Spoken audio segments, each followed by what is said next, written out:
Welcome to असली वजह।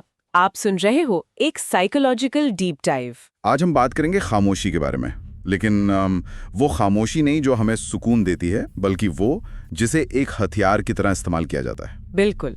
आज हम एक कहानी के जरिए इसी बात की गहराई में उतरेंगे कि कैसे चुप्पी किसी के सेल्फ कॉन्फिडेंस को तोड़ने और उस पर कंट्रोल करने का एक बहुत पावरफुल साइकोलॉजिकल टूल बन सकते हैं। इसी कॉन्सेप्ट को द ग्लास वॉल भी कहते हैं, मतलब एक शीशे की दीवार जहां सबसे ऊंची आवाज में की गई बेइज्जती असल में खामोशी होती है। और इस कहानी को समझने के लिए हमारे पास दो किरदार हैं। पहले हैं अर्जुन। हाँ, अर्जुन एक करिज्मेटिक, मतलब बहुत बातूनी सेल्स एग्जीक्यूटिव है। उसे लोगों से फीडबैक मिलना, जैसे एक मुस्कुराहट या हंसी, बहुत पसंद है। वो एक परफॉर्मर है जिसे स्टेज चाहिए। और दूसरी तरफ है जोया।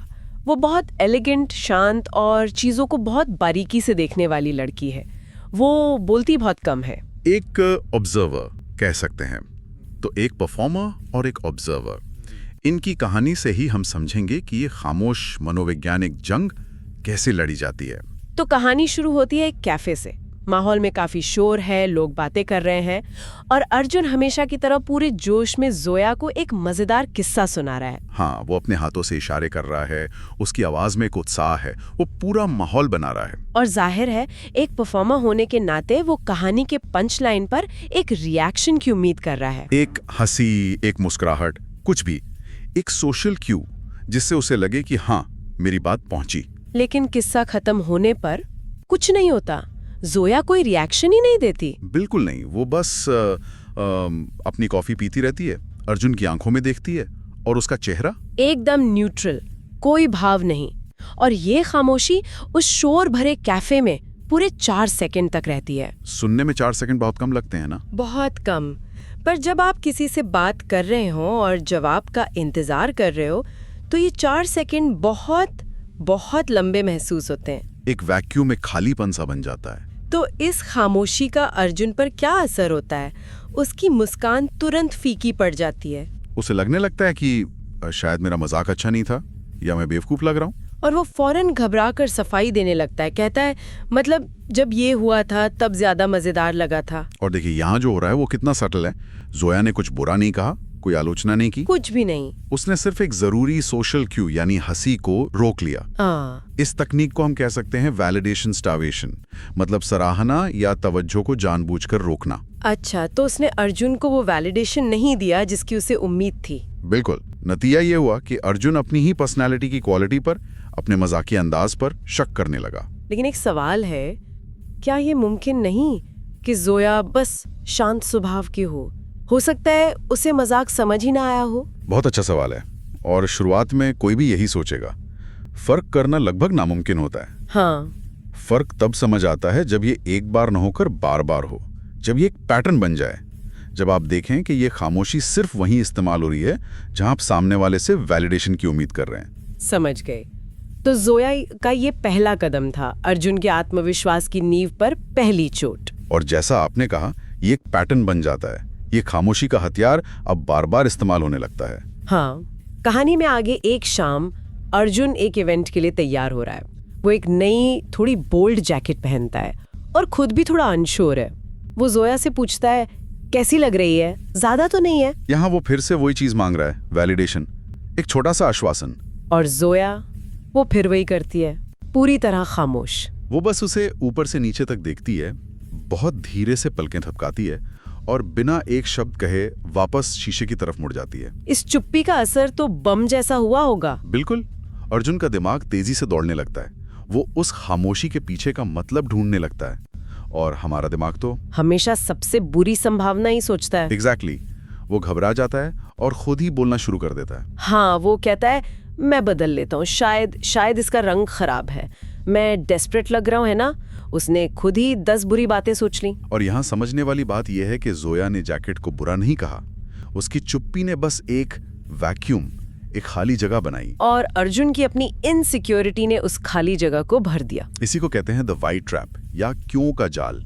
जब कोई चुप रहता है तो हम वजह ढूंढने पर मजबूर हो जाते हैं। जोया ने कुछ नहीं कहा, अर्जुन का दिमाग ही उसके खिलाफ काम करने लगा। ये तो बहुत डरावना है। और वो ये सिर्फ अकेले में नहीं करती। नहीं, वो सामाजिक तौर पर भी अर्जुन को कमजोर करने के लिए इसी तरीके का इस्तेमाल करती है। जैसे एक डिनर पार्टी में दोस्तों के साथ हैं सब, अर्जुन किसी विषय पर बहस कर रहा है और सपोर्ट के लिए जोया की तरफ देखता है। एक छोटी सी उम्मीद कि वो सिर हिलाएगी या मुस्कुराएगी, लेकिन जोया उसे एक डेड स्टेयर देती है।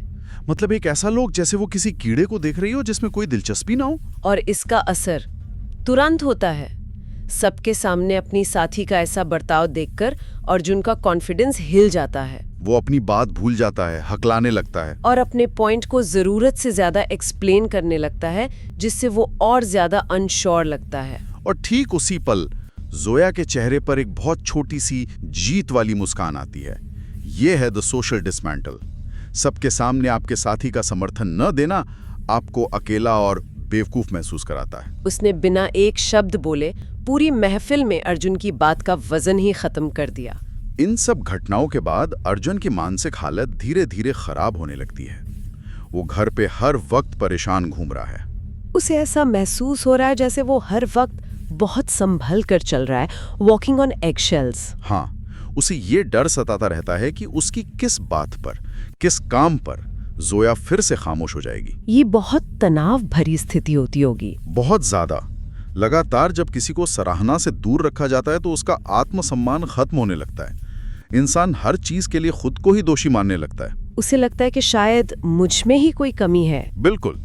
और इस तरह के मानसिक शोषण को पहचानना भी बहुत मुश्किल होता है, क्योंकि कोई चीख चिल्लाहट नहीं, कोई लड़ाई नहीं। तो कोई इसे पहचाने कैसे?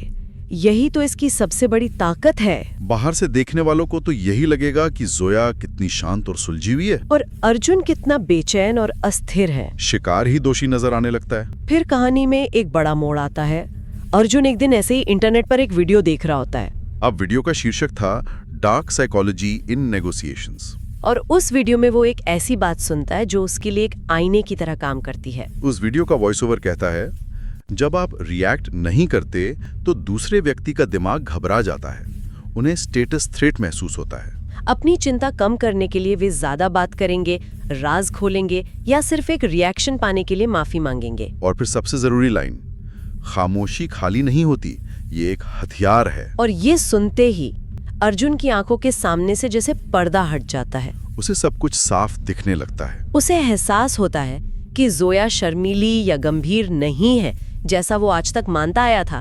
वो एक पावर गेम खेल रही है। वो एक शीशे की दीवार है और अर्जुन उससे टकराकर खुद को थका रहा है। ये एहसास बहुत जरूरी है। ये जानना कि आप पर हमला हो रहा है उस हमले से बचने का पहला कदम है। बिल्कुल। अर्जुन को पहली बार समझ आया कि वो एक मनोवैज्ञानिक लड़ाई में है जिसके नियम उसे अब तक पता ही नहीं थे, पर अब वो इस खेल को समझ चुका था। तो अब जब अर्जुन को सच्चाई पता चल गई है, वो क्या करता है? यहीं से कहानी का सबसे दिलचस्प हिस्सा शुरू होता है, द रिवर्सल, यानी पासा पलटना। अगली शाम जोया अपने फोन में कुछ देखते हुए बिना नजरें उठाए कहती है, तुमने कैब बुक नहीं की? ये एक सवाल नहीं है, ये एक स्टेटमेंट है, एक इल्जाम।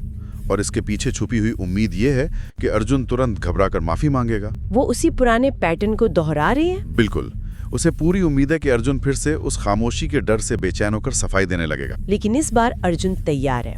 वो पास में बैठा एक किताब पढ़ रहा होता है। वो जोया की बात सुनता है पर कोई जवाब नहीं देता। वो किताब से नजरें भी नहीं हटाता, ना सॉरी कहता है, ना भूल गया। पूरी तरह खामोश, और बस आराम से किताब का अगला पन्ना पलट देता है। वो नहीं अर्जुन को थी। पर क्या ये सही रास्ता है?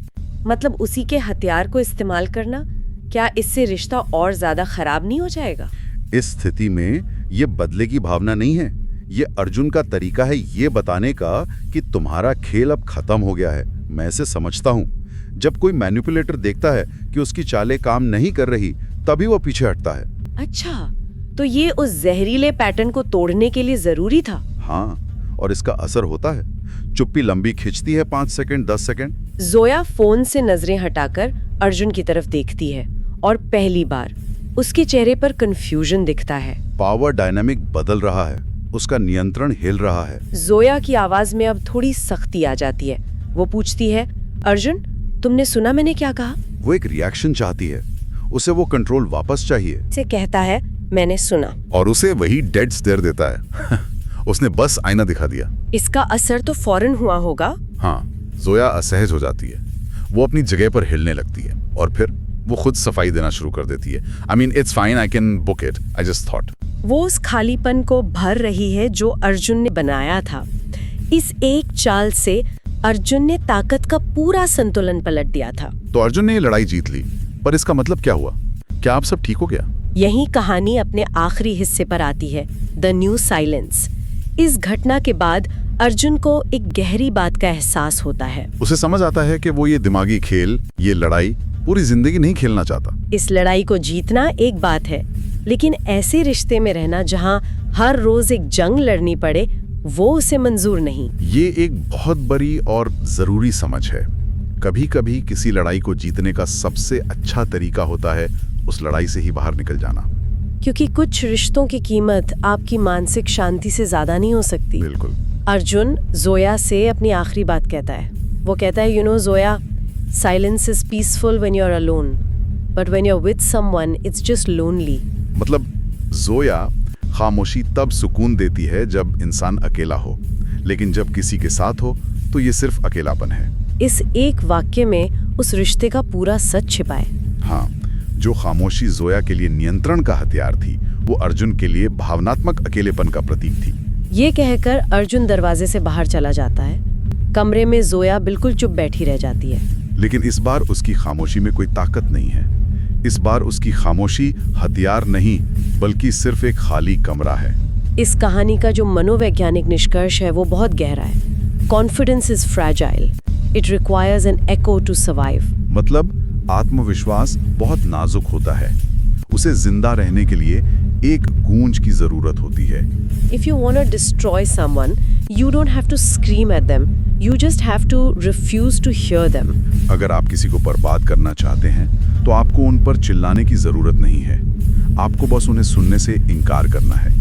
जोया ने अर्जुन पर कभी हाथ नहीं उठाया, कभी चिल्लाया नहीं, लेकिन अपनी खामोशी से उसने अर्जुन के आत्मसम्मान को लगभग खत्म ही कर दिया था। ये कहानी हमें दिखाती है कि भावनात्मक शोषण के कई रूप हो सकते हैं और खामोशी उनमें से सबसे खतरनाक हथियारों में से एक हो सकती है। और ये हमें इस सोच के साथ छोड़ जाती है कि हम अपने रिश्तों में खामोशी का इस्तेमाल कैसे करते हैं। क्या हम इसे एक दूसरे को समझने के लिए इस्तेमाल करते हैं, या अनजाने में ही सही किसी को काबू में करने के लिए?